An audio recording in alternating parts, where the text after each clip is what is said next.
सीधी राह से, गई न सीधी राह। अब यहाँ पर जो कवित्री है वो ये कह रही है कि मैं जीवन में आई तो सीधे रास्ते थी, पर संसार में आकर मैंने और भी कई रास्ते अपना लिए। राह का मतलब रास्ता। सूक्ष्म सेतु पर खड़ी थी, बीत गया दिन आहा। सूक्ष्म सेतु जो हमारी सुषुम्ना नाड़ी है, जिसे हमें नियंत्रण में करना होता है। बीत गया दिन आहा, कि दिन पर दिन बीतते चले गए। जेब टटोली कोड़ी ना पाई। कोड़ी कहते हैं कुछ भी नहीं मिला, कोई भी पैसा नहीं था। माझी को दूं क्या उतराई। अब यहाँ माझी नाविक भी है, ईश्वर भी है और गुरु को भी कहा गया है।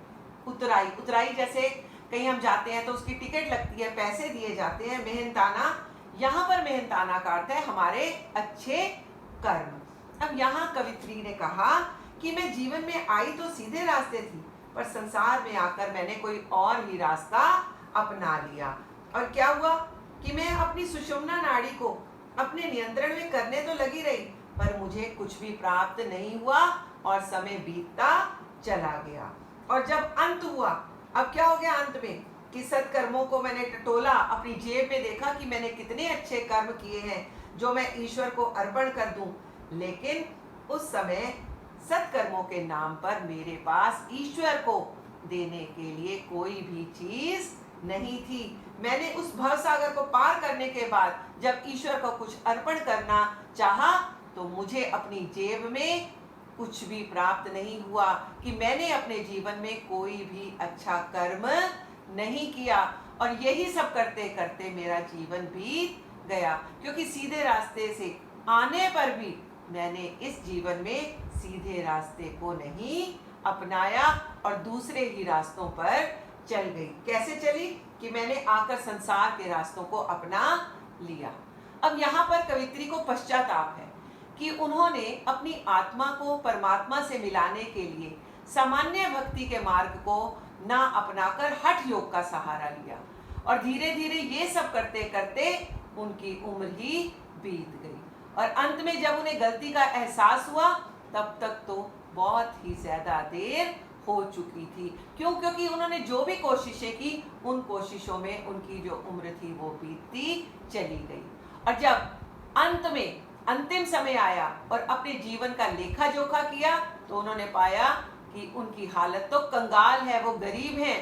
क्यों? क्योंकि ईश्वर को देने के लिए कुछ भी उनके पास नहीं है। उन्होंने कोई भी अच्छे कर्म इस जीवन में नहीं किए, और इस बात पर वो अफसोस कर रही हैं और पछता रही हैं कि अब पछताए होत क्या जब चिड़िया चुग गई खेत, कि अब पछताने का क्या फायदा, अब तो मैंने अपनी पूरी जिंदगी ऐसे ही बिता दी। कि जब ईश्वर ने पूछा पुण्य कर्म मांगे मेरे, तो मैंने कुछ भी जवाब नहीं दिया।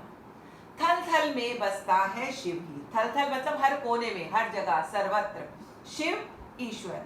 भेद न कर क्या हिंदू मुसलमान।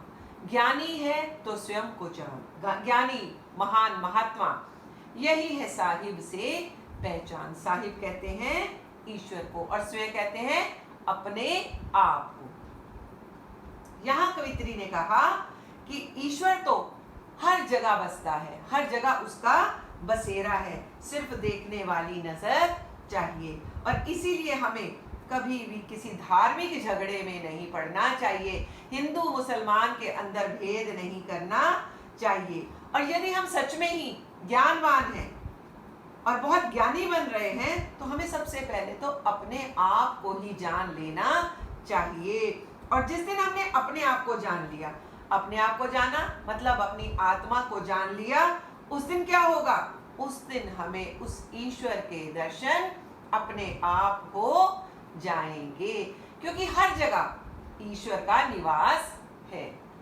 ईश्वर को अब सर्वव्यापी बताते हुए जो कवित्री है वो ये कह रही है कि उनका तो हर स्थान पर निवास है, कण कण में प्रभु का वास है, और वे हम सबके अंदर हैं। हमें जाति, धर्म, अमीर गरीब, ऊंच नीच या हिंदू मुसलमान जैसे भेदभाव को अपने जीवन में नहीं अपनाना चाहिए। और वो ये भी कह रही है कि जिसको आत्मा का ज्ञान हो गया, उसे तो परमात्मा का ज्ञान स्वतः ही हो जाता है। उसके अनुसार आत्मज्ञानी परमात्मा से साक्षात्कार कर लेता है और स्वयं को जानना ही ईश्वर को जानना है।